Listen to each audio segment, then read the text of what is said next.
Hello, welcome to Model Kit Stuff. It's the last table talk of August, which means September's coming, wet weather, garden full of leaves, kids go back to school, back to normal running. But on the flip side, lots of people stop having their little summer vacations and come back to the modelling bench.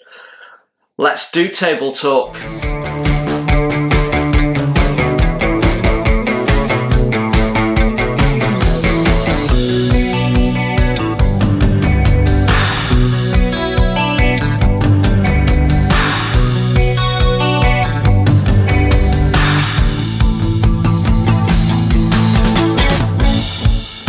Welcome, my name is Jason, and if you're one of my new subscribers, a massive welcome to the channel. This is my weekly spot where we catch up on all things model kit stuff and beyond. And if you're one of my returning subscribers, a big welcome back. It's always great to see you.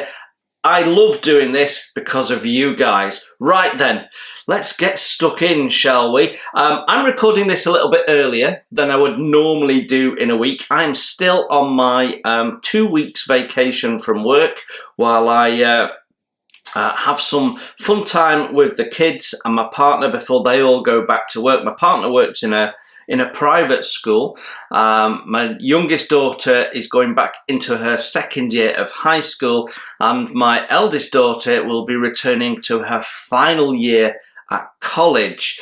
And I'm recording this on the Wednesday. I usually record it Thursday, sometimes Friday, most of the time. But we're doing it a bit early because of what's coming up. So last week we did a new format and we sort of broke it down into sections, which I think is helpful for people that are interested in certain parts. It's helpful for me to structure what I'm talking about because I don't script this. I just sit down and switch the camera on and away we go. Not that you can tell. What? Anyway.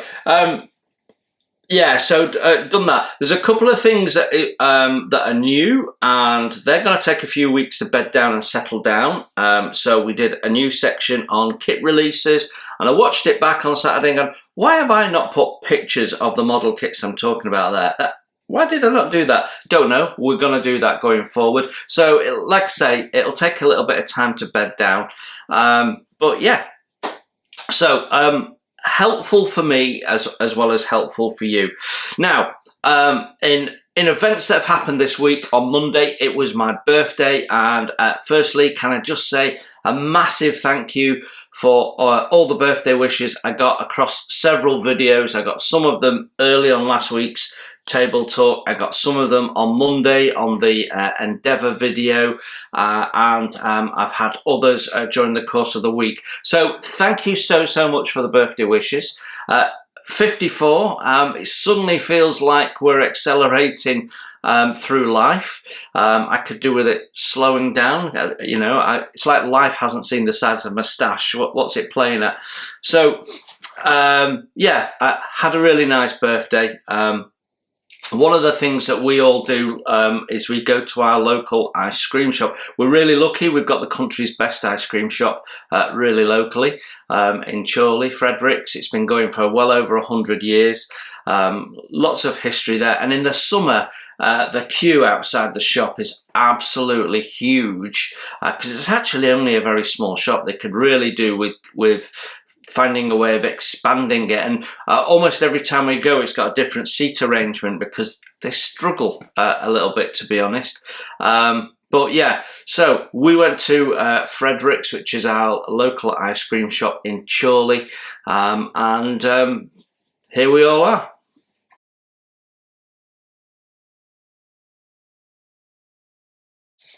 Now, my birthday this year was a bit more modelling themed than it's been in previous years. So I do occasionally get models for birthday and for Christmas. People know that they can't go wrong by buying a model. Well, they could buy me something from Revell, couldn't they? But in the main, they know that, if if they can't think of anything else, they can get me a model. So sometimes I get a model in there. This year I got nothing but modelling stuff. Oh, and an air fryer. So that's not something that was bought me as a gift. I got some money and I put it towards with some of my money to get an air fryer, which I wanted, which is going to be delivered today. So that'll be something else I'll be playing with later on. I've got a doubles. I've never had an air fryer before. I know lots of people have been raving about them.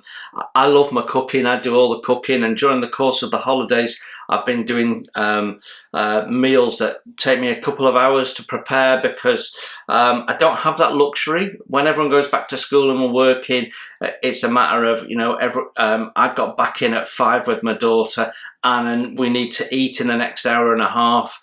So I've got to do something fairly quick. And so, like a lot of families, I have go-to recipes that we use, sort of rotate once or twice a month.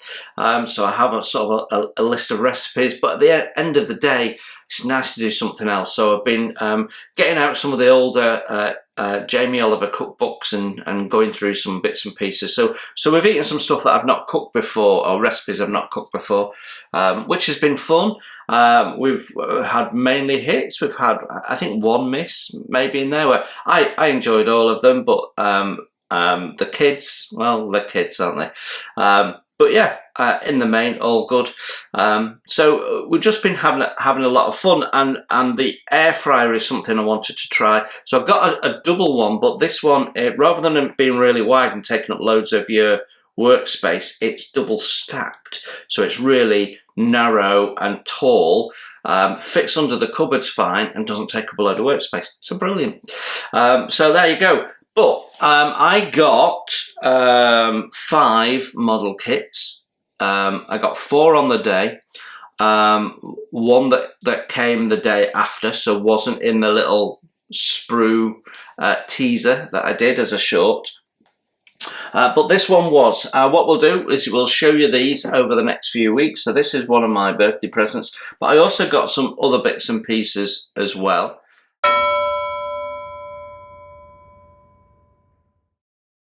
Well, let's start off with Monday's video, and Monday's video was a return to the Endeavour build, which got some positive comments.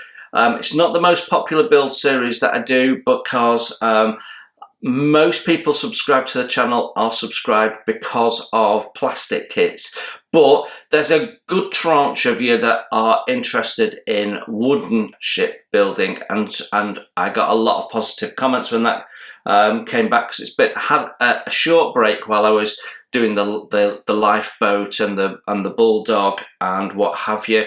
But you want a sneak peek of where we're up to, because you're about 2 videos behind me. So this is how she is looking currently, and she has loads and loads of brasswork on there. So all the points for the rigging are now on, the handrail around the side is on, capstans and that sort of stuff. So in the next video that I'll be recording, it's the pump and the ship's wheel going on. And then I don't think there's many more of the instruction steps. The instructions stop and you get handed over to the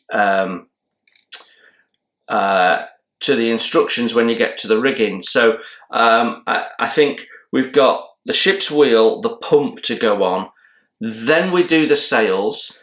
Building up the mast, there's a little bit of construction to do with the mast, because we've got the boom which needs a hinge and bits and pieces.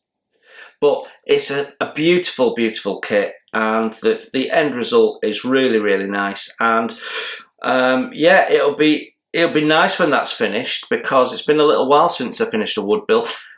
And of course, when the Endeavour's finished, we're gonna be coming back to HMS Fly, and I still have to finish the set. I'm looking, she's up there.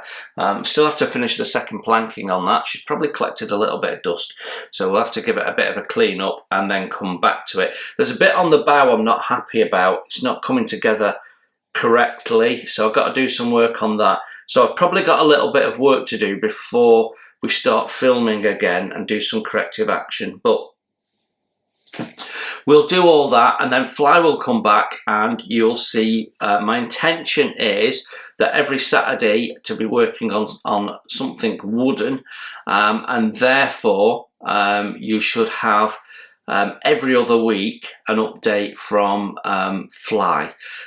So Wednesday was the Copper State Models Armstrong Whitworth. What a beautiful kit. Strangely had tons and tons and tons of etch in it that was duplicated. Very, very odd, but I was grateful of it because building that nose out of photo etch is going to be tricky. Okay, so that's what we got up to last week up until Friday. Now, at the time I'm recording this, I'm not sure what's going out Friday, but I'm sort of 85% sure it's going to be Lifeboat Part 2, but it could be Scarnhors. It could be. We've been working on Scarnhors this week. I have got material. I had half a video ready to go, but at this stage we've been doing a lot of pre-prep before we do construction. But we'll talk about that when we talk about what's on the bench.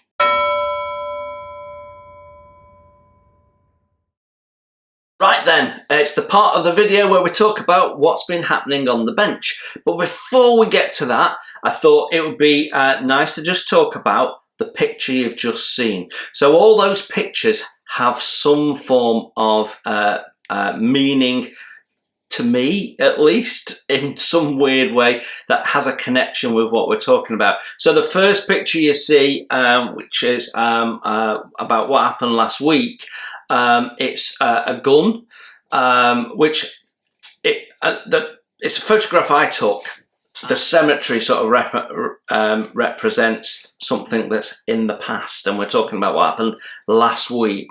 But I think it's such an interesting photograph that you've got the gun, and then you've got the cemetery, and you've got ruins. It's sort of like this causes these sort of thing. So it just spoke to me. Yeah, so that's why we have that picture. This picture for on the bench, which last week was on the desk, and I've renamed it because I think it sounds a bit better on the bench.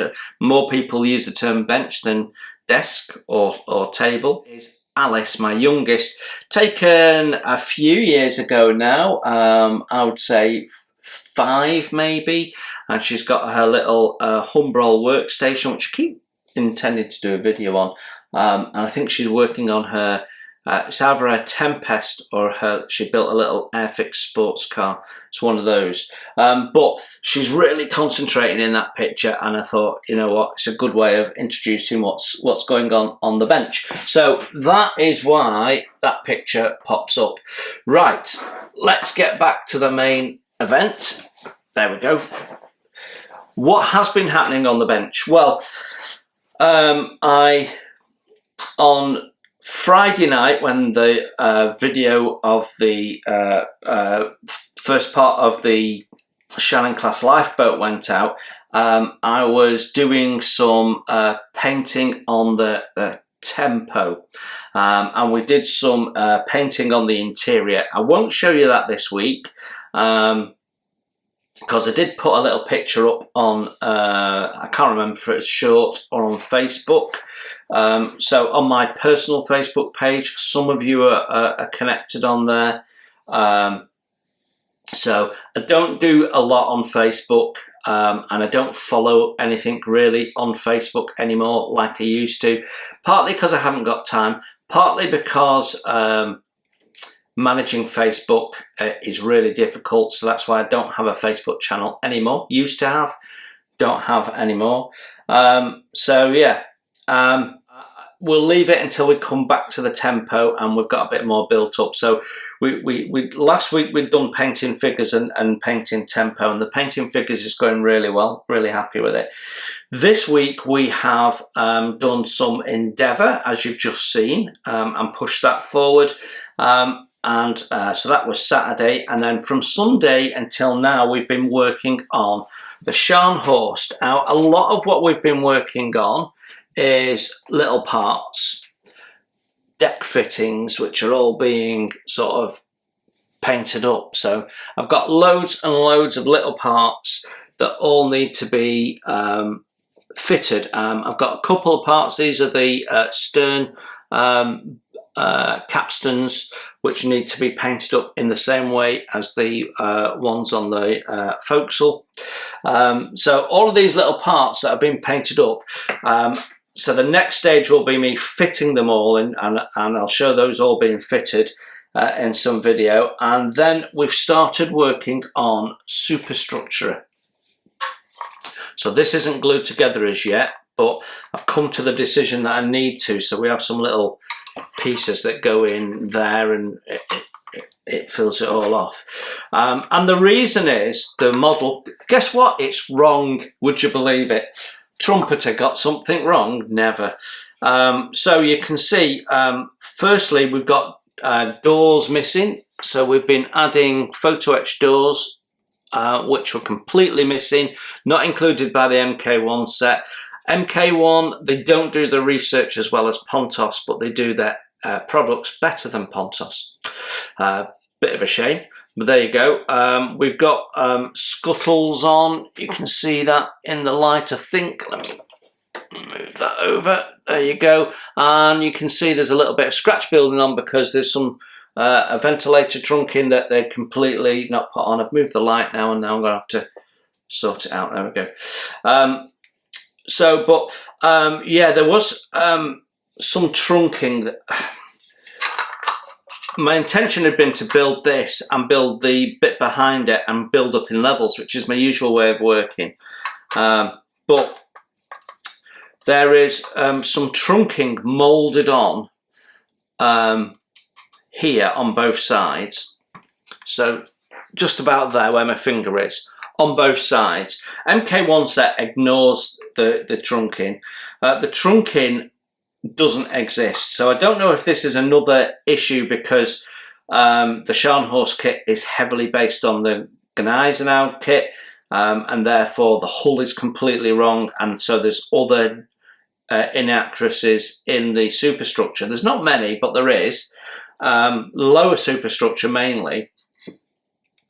So I don't know whether it's that issue. I suspect it could be, but they have some ventilator trunking, and it's wrong. There shouldn't be any ventilator trunking there, but what there should be is some runs of pipe work which come up from the deck on the lower level, and they terminate in a U-bend on this structure here. So you've got to go up from one onto the other. So I need these cemented together to be able to do that, which means I've got to do the clean up and corrections on this and then glue that together. So that's slightly changing my plan a little bit.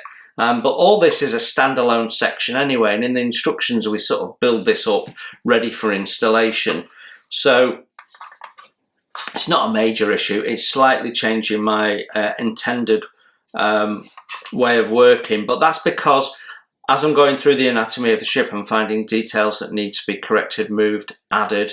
So we've got the kit has fire hose reels missing on here that we're going to put on, and also some ladders are missing, and quite a bit of pipe work in places, and we're going to add all of that in as far as we possibly can in different ways. So that's sort of where we've got to so far, midweek with Scarnhors.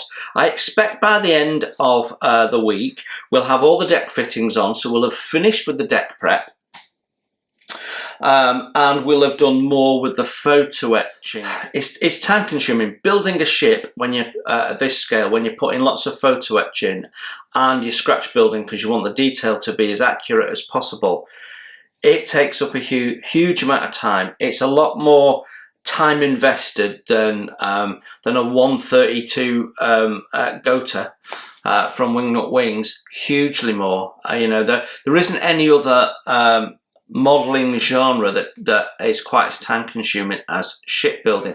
I've not got much to show you in the way of build, so we're not going to drag Scarnhors down, but we are moving on. We're in the photo etch bit, and it does take a bit of time because I'm referring to the book a lot, and finding what I want to do, planning that out, building it in. So, and also referring to MK1. The trumpeter instructions are easy. So, you know, you get this, you put the bits on the deck. You know, there's half a dozen bits to go on the deck there. Done. But in my world, I get this, I take off all the bits that I want to replace, I sand it all into shape. Then I do some reading around what modifications I want to make and think about how I want to do it. Then I do make up the photo etch doors. Then I glue them on. Then I glue all the portholes on. Then I've got to do ladders and ventilator covers. And then when we've done that, we're going to glue the next one on, and we do the thing again. Then we're adding scratch built wires, additional ladders. Then we can paint it, then we can put the deck on, and then we can get to putting those bits on that were in that first step. So there's a huge difference between the trumpeter instructions and what we're ending up doing.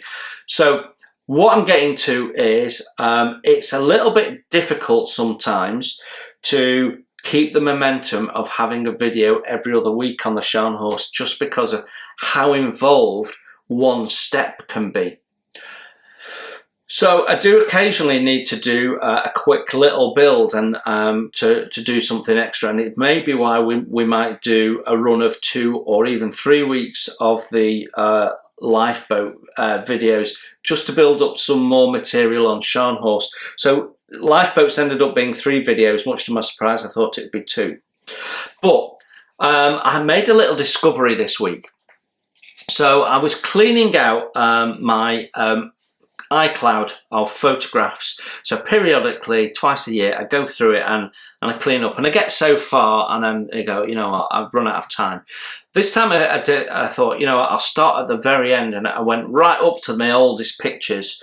And when I say cleaning out, you know, I might have taken a photograph of an order, so I've got the order reference number, and I never deleted it, that sort of stuff.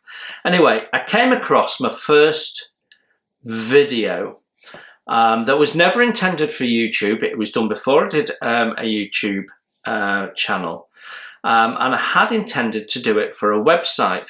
So,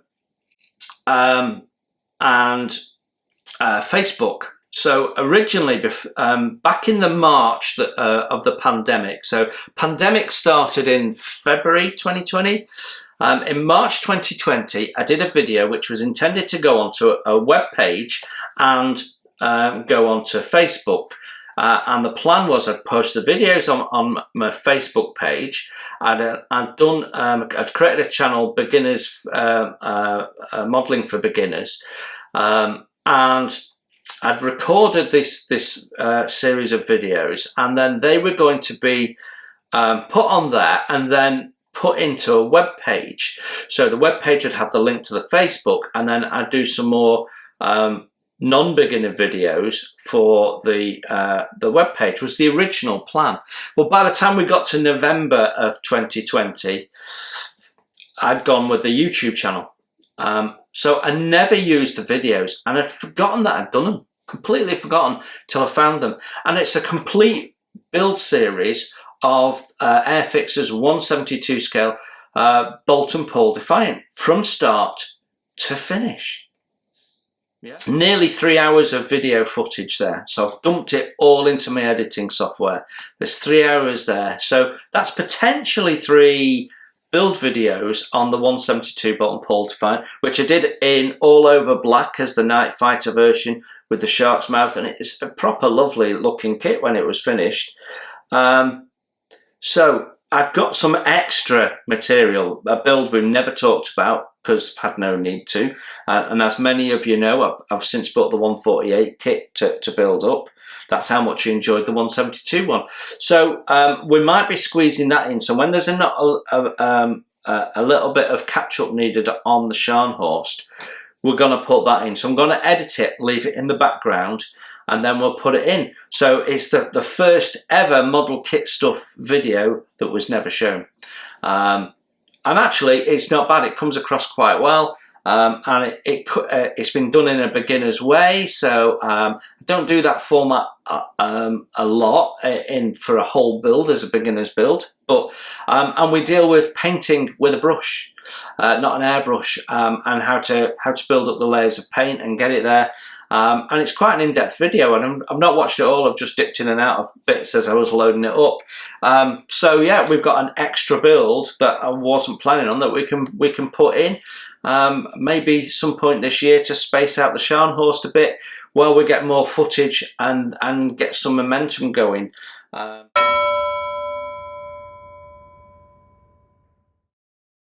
Finally, we're at the point a lot of people I know are waiting for: stash ads. Really exciting. Got several things to show you. So like I say, I've got 5 kits. I'm going to show you one each week. So over the next 5 weeks we'll go through what I got for my birthday. This is the one that I was most excited about. So how this worked was I gave Paula a little list of things I was interested in. She'd asked for a list of models because she might get me one. She ended up buying me 2, and I got 2 from my dad and I got 1 from my girls, plus some bits and pieces. So this was on the top of my list. We'll talk about that in a minute, but let's show you the bits and pieces that I got as well. So this one I'm really quite excited about, this little bag. So this is Value Gear, and it's resin stuff. I have used their stuff before, and it's really good. The quality is good and it paints up and looks fine. And what we've basically got is a load of stowage. This is going to go in the back of my Mini Art 135 Opal Blitz. Now, those of you that follow the channel and go on the live chat on a Friday when the premiere is running will know Jeff Donahue, one of my moderators, has his own channel. He's currently building that Opal Blitz. So if you're interested to see how that goes together, go and check out his channel. He likes building his wheeled vehicles. He's really accomplished at it, and they're really interesting builds to follow and to have on in the background. You can just, when he says something, you can say, oh, okay, let's have a look at that bit, right? Okay, and get your head down. They're great videos to follow, and he pretty much puts a video out every day because he's one of those lucky people that's managed to retire. Whereas I still have to work. But yeah, he's building one of these, but when I build mine, I intend to have this lot in the back, so it's not just an empty model, it's got something in it. So yeah, we've got a combination of a big chunk of stuff there with tarpaulins over, so there's wooden crates and there's oil drums and what have you, and then we've got loose stuff that we can pile around it. So you can have a slightly unique configuration. So that's really good. So I got that came from my girls. Also got Airfix have re-released their 124 Spitfire with some new markings. So this will be interested if you'll be interested in if you've just purchased that kit, or like me if you have the first release and not got to it yet. When you get a special model, I like to just wait and see what else comes out for it, and then make some decisions as to what I do and don't want to buy into. With these 2 objects, I've completed everything I want to be able to build the 124 Spitfire, which we will do because I'm quite looking forward to that. So first thing is we've got some seat harnesses. There you go. So this is the same brand that I used on the Gota, as you remember, HGW. The seat harnesses in the Airfix kit are a bit thick and chunky. A lot of people won't be bothered. I was a bit. These I was impressed with when I used them on the Gota. So yeah, really like them. Not looked at the instructions yet, but we've got all sorts of things. We've got brass 3D printed brass pins to go inside to make the eyes and all sorts of goodies and photo etch. We seem to have two sets of photo etch, but there's only one set of seatbelts in here. So yeah, so we got that, and also to get rid of the pretty unfortunate exhaust outlets, we have the brass-in exhausts, and they're beautiful. They've got the correct welds on, so not just the weld seam that goes down the middle that many people bang on about, but at the end there's a little Y shape where, so it's sort of a little triangular piece that goes in the end that's welded in for the opening. They've got that on there. 3D printed resin, look really nice, minimal cleanup, will save a load of work. Because my original plan was to go in with putty and recreate the weld seams. This is done for me, so worth the money that somebody paid for it, because I got that for nothing. So I got those, really pleased with those, great little add-ons. And then we got this. Now this was the top of my list because it's 1/16. Now I've only got one. No, but nearly told a lie there. This is my third 1/16 kit. I've got it's my second 1/16 tank. So I have a 1/16 Tamiya King Tiger. The Henschel designed Krupp turret, and it's the RC version. So with all the sounds, so it's got the engine sounds, the track sounds, the firing sounds. Sounds are great, and it's a shelf queen, believe it or not. Yeah. So I was building it one summer in my dad's garage. The project was to help dad build it. He was interested, and he has a problem with shaky hands, and he was just really struggling with it. So it ended up me building it, and he wasn't that interested in the end. And I never finished it, but I've got the RC unit, and I got a good quality battery pack. Got some advice from someone who knew about it. I don't know a lot about RC, and we've got everything there. But I got to the point where we painted the hull and the turret, and I got some bits and pieces to put on the back of it, the exhaust and bits and pieces. But before you did that, you had to put the tracks on and tension it. And I couldn't get it right. It would roll forward a little bit, and then it would lock up, and the wheels would snag, and I was worried they were going to break, and I never resolved that. So I've never finished the build, and it's never sort of run properly. So at some point we might revisit that. Now my theme for 2025 is going to be shelf queens. I intend to tackle some shelf queens. I've got a number of ships. I've got a traction engine, and I've got that. So these are all things you might see next year. This was on my list, and it was right at the top of the list. So Paula came back to me and went, "You just prioritise them for me." So I did, and I got more than that. And other things that I didn't get that were on the list was the Dragon Wagon, which I built, but would like to revisit. I never put anything on the trailer first time I built it, so I'd like to do that now. I didn't really weather it when I first built it, so I built it when it first came out, and it was £76, and I bought it from BT's in Manchester, and I remember it under my arm in a great big yellow BT's bag on the train from Piccadilly to Poynton, and I was like, couldn't wait to get home and have a proper look at it. It was dead exciting. So I built that. I can't remember, I think the Dragon Wagon came out first, and then the Famo Tank Transporter came out the following year, as I recall. But bought and built both of them. They were like the ultimate kit at the time, I seem to recall. But this is, well, as you can see, it's the start of me getting back into tank building. But I thought, you know, 1/16 I've not done on the channel. It gives me the opportunity to do a bit of weathering and some stuff on a larger scale, which will be a bit of fun.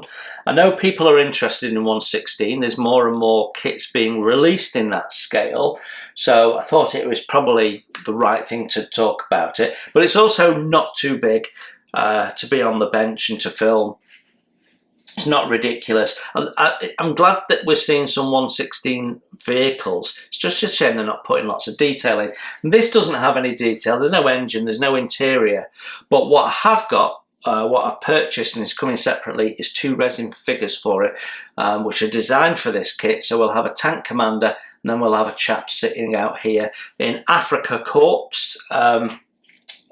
uniform. So we'll be doing this version that you see on the top. It's a lovely kit. I did a bit of research. It's a lovely kit. And those of you that watch Workshop Wednesday, which is put out by the Australian Tank Museum, they've just finished restoring a Panzer von.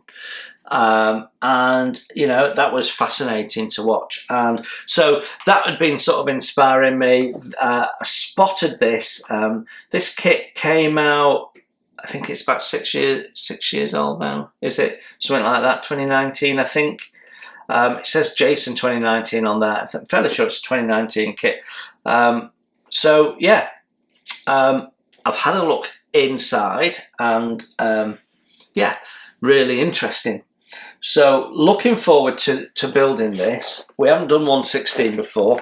I'm actually really excited to build this. This is probably going to get built next year, because yeah, I'm struggling to not start it. It is because, but yeah, very nice kit. Model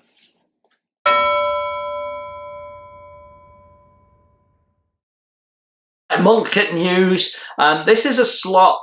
It's going to sort of evolve over the next few weeks as I get into it, partly because I'm still looking for reliable sources of kit releases that are easy to look at and follow, because what I've done previously is I've relied on pre-order notifications on some sites that I purchase from, and not all of those sites stock all of the brands. And what we're not going to do is some comprehensive encyclopedia of what's new. I'm just going to pick out the things that I think are interesting, one way or another. So we'll focus on things that I think that you guys might be interested in. That means we're not going to cover everything, and there's always going to be something that goes, oh, you've missed this month. Well, I won't have missed it, or hopefully I won't have missed it, but I've not put it in intentionally because I think it's not so interesting. So not really going to focus on re-releases unless, you know, it's very interesting. So we might not see very much Revell stuff, you know, or even if it is a new release. So Revell have got a new Corvette coming out in, I can't remember if it's 124 or 125. They've got 2 cars coming out. One's in 125 scale, one's in 124 scale. Revell, you continue to be bizarre. Why would you do that? But you know, they've got a new tool Corvette out. I'm not going to talk about it. Oh, well, I am going to talk about it clearly, but I'm not going to talk about it and focus on it, because I looked at it and thought, that looks junk. That's typical new release from Revell that looks utter junk. Revell continue to be, in my mind, the worst model manufacturer. Anyway, so there's some stuff that I'm going to deliberately not put in, is my point. Anyway, as we were talking about the pictures, let's quickly talk about the picture for Modelling News. That picture was taken in 1924 in a little village called Rudgwick in Sussex, which is where my family home comes from, where the modern Port family originates. We were all builders in the 20s and into the 30s until the economy crashed. And most of Rudgwick was actually built by the Port family. We had a builder's business there, and you know, we had a really nice house. So if you've ever been to Rudgwick or you know Rudgwick, Jasmine Cottage and Jasmine House were where the Ports lived, and we had quite a bit of land there as well. And my Jasmine Cottage was the original building. Then we built Jasmine House, and the sort of Victorian Ports lived in that until very recently. I mean, my great uncle Ben, my grandfather's youngest brother, passed away. Gosh, when would that have been? In the early 2000s. Can't remember the year off the top of my head. And he was the last put in Jasmine Cottage. Jasmine House, the last person in there was my great auntie Ivy. We talked about her and motorbikes not so long ago. And she passed away about 1998, I think it was. So Jasmine House got sold. I mean, the two back gardens connected. They used to walk in between. I mean, I've been a few times, not a lot, but I've been a few times. And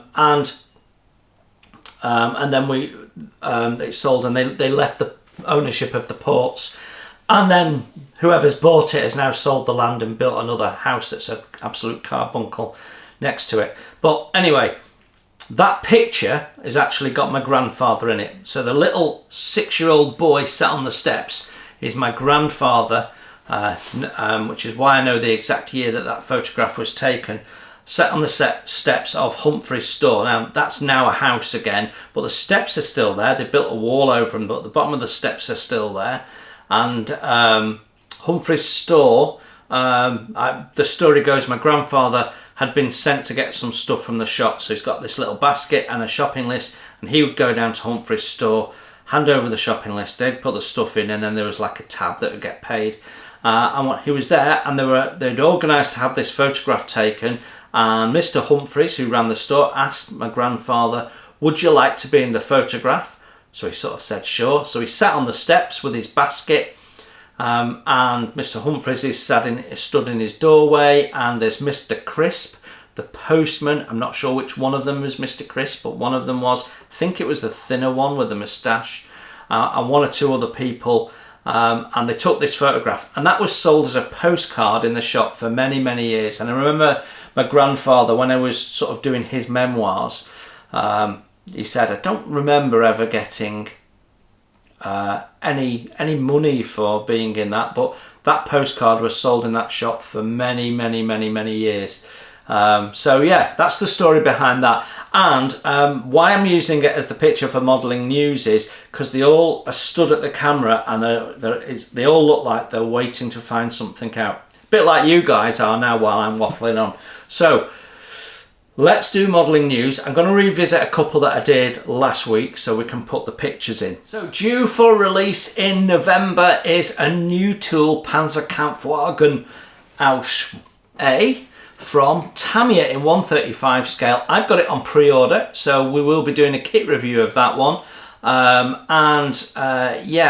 Unlike this one, which we're going to do in African colours, this one we'll do in grey or grey camouflage. So really interested to see what cutting edge Tamiya tanks look like in 135. So complete new tool. So really looking forward to that. Miniart are bringing out a set of German AFV crew, which I think complements their Puma.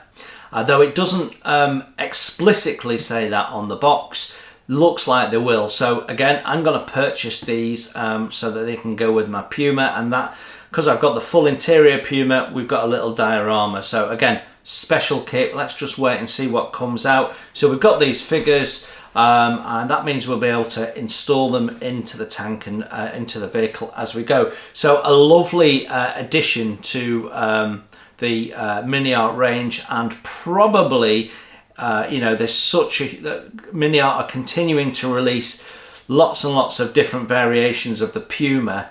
I'm surprised at how quickly they're putting them out. I thought they'd space them out a little bit, but these figures look like they'll be adaptable for all those different variations, which is really, really Sticking nice. With Miniart, they are about to release a brand new 1:35 scale full interior kit. I'm sure they'll do a non-full interior version as well as some others. Stuart Honey, and really I think this could well be the ultimate ultimate release of this type of tank in 135 scale. No one does the interior details like Miniart. The part count will be off the scale. And as you can see, it looks really, really nice. Some interesting paint scheme going on there. Again, another North African model. But yeah, that weathered up will look stunning. And some bits and pieces like the little thing on the front, the mounted machine gun and stuff, all nice detail. So yeah, it should be a lot of fun, that kit, I think. Oshima are releasing two kits of the Time Machine, the DeLorean car from Back to the Future. So the model looks really, really nice. They're doing two releases. There's one with all the interior bits and lots of detail, and then the other one is I think from Back to the Future 2, which is a flying version with the wheels up and comes with a little stand. So yeah, I thought that was interesting because the Back to the Future vehicle is something that I keep thinking I would like to build and then don't. So this one may just get purchased this time when it comes out. Price point doesn't look too bad, sort of 50 quid mark-ish. Yet to be fully confirmed, I think. But it's fairly imminent. So yeah, when it comes to sci-fi, that and Echo 1 are sort of on my hit list. So yeah, we might well buy into that, but I'm not 100% sure. But yeah, new Oshima release, which is sometime in September, I think. Moving to ICM, one thing that caught my eye was the imminent release of Monty's Caravan, which is a Leyland truck. I live on the outskirts of Leyland. I don't actually live in Leyland. And so that one sort of talked to me. Now, I do have a model of this version of Leyland truck, but not as Monty's command vehicle. So I thought that was quite an interesting release, especially as we've just looked or about to do a first impressions of a command truck from AFV Club. So yeah, be really nice if they do an interior. ICM can be a devil for not giving you an interior. Sometimes they do, sometimes they don't. So the ambulance of theirs, I've got the World War I ambulance, we've got an interior. The German fire truck that I built on the channel, no interior. So it would be a real shame if they don't put an interior into this. So one to keep an eye out for. They're also releasing some figures with Monty as well included in the set, which I guess will accompany. Border models have a 1:35 scale Jagdpanzer coming out, which comes with stowage, a metal barrel, some photo etch and Lincoln length track, so won't be movable, and probably means that you can't sit it on a diorama and adjust the suspension as you may want, but looking like it's going to be a very nice kit. Jagdpanther 4 I've never built, and so who knows. Now I was pretty annoyed with the Border Lancaster nose, but I've not looked at a Border vehicle kit before or an aircraft kit, and I know people speak very highly of them, so I might end up purchasing this one just to see what it's like, don't know. Now this caught my eye because, as many of you will know, I like the unusual, and that is unusual, isn't it? So it's from Tacon 1:35 scale, and it's a Weasel, M29 Weasel, that's been converted for Arctic expedition use, and that speaks to me just because it's so odd, and you know it's being used in the Arctic, so we've got some ability to do some grime streaking and rust streaking. So yeah, really interesting. Yeah, and you know, why has the US Army chosen to paint it white? Are they trying to camouflage it in the Arctic? Not aware of any fighting that went on in the Arctic particularly. I might be wrong, maybe there wasn't, I just don't know about it. But yeah, a really interesting vehicle. I'm looking forward to that actually. Now sticking with TACOM, we mentioned this one last week, the 1:35 scale Rommel's Grief, which I'm very interested in. In fact, I'm definitely gonna buy it. And then we talked about the figure, which is a different scale, 1/16 scale, and I said the pose didn't look very normal, but they're also going to release this pack, which you can see on the screen at the moment, a bit like their Tiger 1 pack that they did, where you get 2 kits. Now the other kit, the 250/1, has just been released, and so much so that some people still have it on pre-order, some people have now got it in stock. So depends on where you are in the world whether you can get hold of it or not. So I think you can get it in the US, but you can't get it in the UK just yet. But they are releasing this limited edition box which comes with all 3 kits.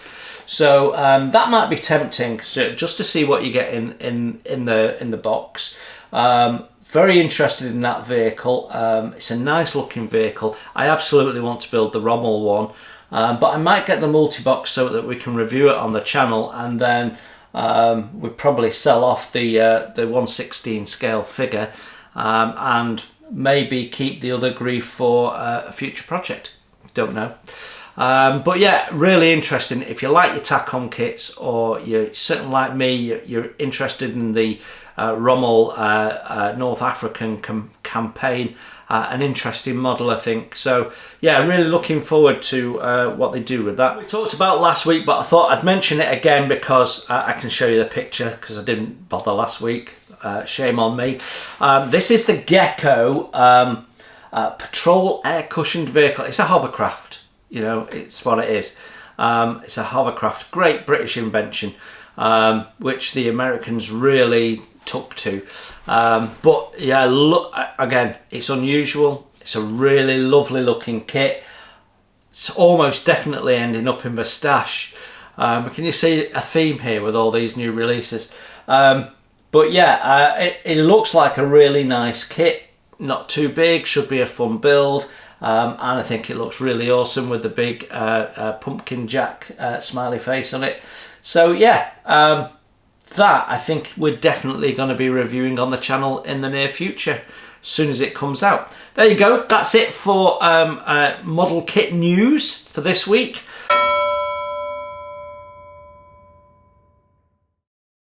Right, let's talk about the week ahead. So the picture you've just seen is part of the stern gallery of HMS Victory. Again, a picture that I've taken. And it was a bit difficult trying to find a picture that represented what's coming up. And I ended up going with the Victory picture, because Victory, for the British at least, represents the future in many ways. At the time, she was cutting edge military hardware, and when sorry, I was just distracted by squirrels leaping about, digging my vegetables up. That's nice of them, isn't it? So anyway, I was distracted, sorry. But also, she's Battle of Trafalgar represents that moment when Britain's future is secured for the next 100 years. I'm very much a follower of history, and I understand that battle was pivotal in our history and creating our future. So it might be a tenuous link, but it was enough of a link for me to put HMS Victory in. And as I'm a ship modeler, it sort of felt right to have at least an image of a part of a ship on the table talk. So that's why that picture's there. Right, what's happening? What's coming up in the week ahead? Well, we're going to kick off on Monday with another airbrushing video, and I'm going to put it in the beginners airbrushing playlist, although it's not really part of that series, but I'm going to sort of group it in there. And we largely focus on air caps and explaining the differences between them, and why I think you should have several different ones for each airbrush. So we'll talk about that, but we also talk about how to upgrade your airbrush. So if you've got an airbrush and you want to improve some of its characteristics and maybe its comfort and its behaviour, you can do that without going out and buying another airbrush. And the fact that some people buy an airbrush because it looks aesthetically nice without realising that the airbrush has been designed to do a job, and they might not want that job. So, you know, they've bought something with an air cap that is designed for close-up work on paper, and they want to go modelling with it. So we deal with all of that in there. So yeah, and that, I think a lot of people don't understand the importance of the air cap on their airbrush, so we deal with that.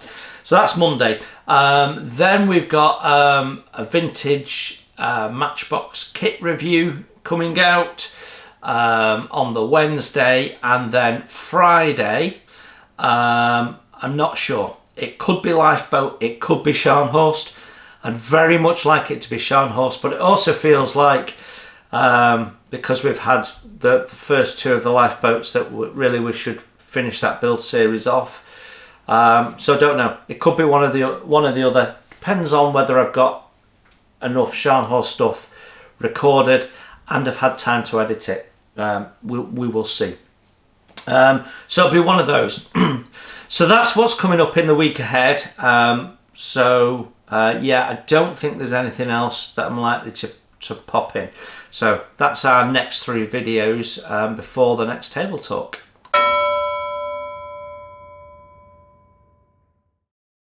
Other stuff then, and again, that photograph is one I took.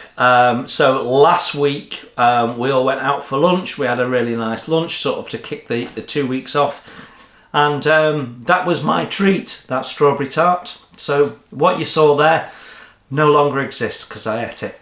But yeah, other stuff. So this section we talk about all sorts of things, what might be going on. There's all sorts of stuff that could be going on in here. This week, we'll talk about the garden, because a couple of people recently have asked, how's the garden getting on? So here you are. Let's show you what's happening in the garden.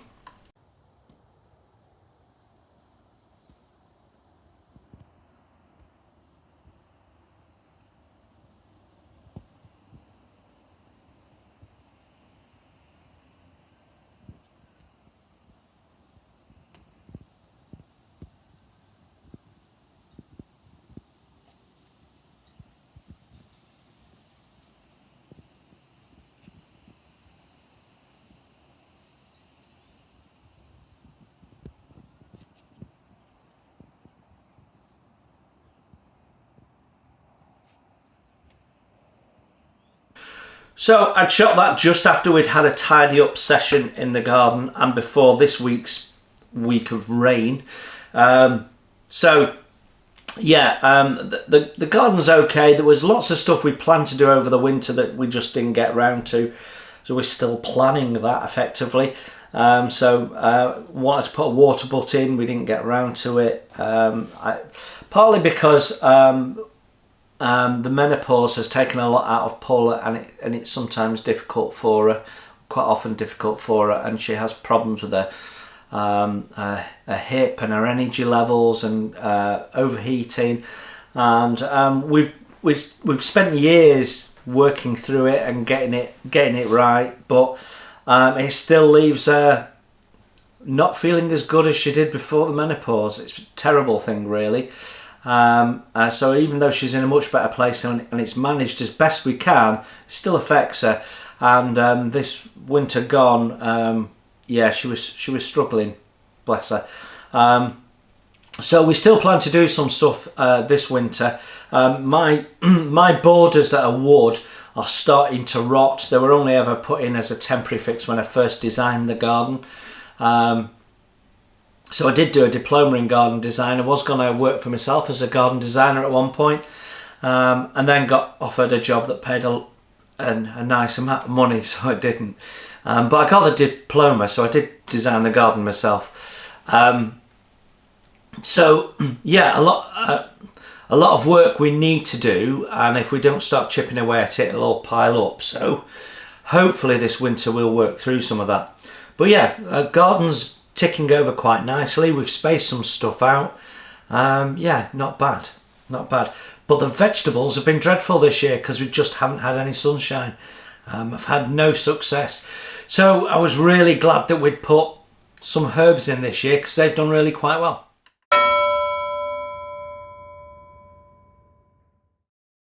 Then, special people and shout outs. I forgot to do this last week in all the sort of pulling together new sections. I just forgot to do it, so apologies. So we're going to do it this week. It's now in my editing suite, so I don't delete all of this. These little sections stay there and we delete the bits in between them and then repopulate them with what I've just recorded. So that'll constantly remind me with a bit of luck. So let's start with some special people. So I sold some merchandise for the first time in ages this last week. Whether that's because I mentioned it last week, I don't know. But whoever you were, if you bought a t-shirt, an apron or a mug, a massive thank you. It really helps the channel. Any contribution. As you've just seen, there's a lot of kits I'd like to buy and review for you guys. But we have to generate funds to do that, and the funds that I get from YouTube, from Google AdSense, is not as much. It's not as much as people think it is where I'm going. So any contributions really help. The money doesn't go to me, it goes to the channel, and then I use that for the channel. So to buy kits for review and what have you. So and some of those kits might then get sold on to subscribers as well if they want to buy them, and I think that's not one I'm going to get to building. I'm trying to limit my stash to kits that I really want to build. So let's see. First of all, Plastic Monkey, Paul, thank you very much for your continued support of the channel. It's so greatly appreciated, and your weekly contributions really helpful. If you haven't seen Plastic Monkey, please go and do so. He does builds at quite a rate, so he's always got something going on, quite often several builds at a time. He builds a lot of Revell stuff. Now I don't really build Revell stuff, you know, Queen Mary 2 being one that I've done that as a bit of an exception. I do have some Revell kits, but not many. So we've got the Tirpitz Platinum edition, for example, because it's a really nice kit, and we've got their big U-boat as a Platinum edition as well, because it's a nice kit. But generally, I find that Revell kits are a bit less sophisticated than most other manufacturers these days, and so in the way they do their tooling and what have you. So I don't have many, but if you like Revell kits, Paul does loads of them. So there you go, there's a little shout out for Paul. Paul Ing, I think that's how you pronounce your name. Thank you very much for your donation. Greatly appreciated, really helpful. Thank you very much. Now, Paul Ing is actually Military Modeler Paul. And he has a great channel. And again, if you've not seen his channel, you must go and check him out. He builds all sorts of stuff. He's like me, he's got quite an eclectic mix. He's built a Dalek in the past. He's worked on 1-200 ships. He does wooden model ships as well. And it's all sort of military stuff, hence Military Modeler Paul. You might have seen him knocking around on Ron's channel as well. He's a frequent commenter on there. Yeah, great, really nice guy, a really focused modeler. And does some nice videos. So if you haven't checked his channel out, do so. I'll try and remember to leave a link. Lee Fennell donated again recently. Thank you, sir. You know it's appreciated, and it just helps keep those cameras rolling. So another shout out to ToBoldlyGo Modelworks. Again, another moderator for me on a Friday. Many of you will know him as James. And he's been a long time subscriber and supporter of this channel through all of its journey. He's given me some advice and thoughts and tips in the past, which has been really helpful. And I like to think that I helped convince him to start doing a channel. He now has a channel. It's been going for a little while. He recently broke the 1,000 subscribers mark, but as all of us, we're always looking for a few more subscribers. So if you've not checked him out, go and check him out. He's just finished the Airfix 172 scale ME109. He's also done the lifeboat recently. He's got Flying Fortress up. He's got all sorts of things. He does quite a lot of Tamiya 148 stuff, which I've not really ever dipped my toe in. So he does something a little bit different to me. He has his very own style, so definitely go and check James's channel out. Another channel I want to mention, not modelling, but if you like your modelling and you like Second World War armour, you're going to love this channel. It's the Australian Armour and Artillery Museum, and every Wednesday they have something called Workshop Wednesday that comes out where they're rebuilding an actual vehicle, and you get to see close up them putting these things together, restoring these vehicles. They've done lots and lots of German armour in there, Tiger, Wasp, Panzer One. So really a Stug, lots of interesting stuff in there. They've done some American armour as well. So if you've not caught that channel, it's definitely worth catching, and they do a video every week pretty much. Now, a new channel to mention is Revell. Yes, yeah, they've started trying to catch up with Airfix, and that might be because Luke, who used to work for Airfix, is now working for Revell, and has popped up on camera, and I think they're 2 videos in, and they talk about their new releases, like Airfix have been doing for a little while. So for me, Airfix are absolutely the leaders in working in social media as a model company, and they've left people like Tamiya in their dust. Revell are trying to catch up, but you know, they need to do more than just do some videos. But it's out there, so if you've not caught it yet, go and have a look, and it'll keep you up to speed with all things Revell and their re-releases. Right, well, I think that is it for this week. That is 7 bells done. So yep. Have a great week, everyone. Thanks for joining and listening in, and I will see you next week, and until then, you enjoy your modelling. Bye for now. Thanks for watching. Please hit the like button and subscribe if you haven't done so. It's free, and that way you won't miss my first impressions, my tool reviews, my product reviews, and any of my builds, including wooden model kits as well as plastic. It's all free, and if you'd like to support the channel, you can hit my PayPal link in the text below. Every pound goes straight into the channel to keep the cameras rolling and to do more fun stuff for you to watch.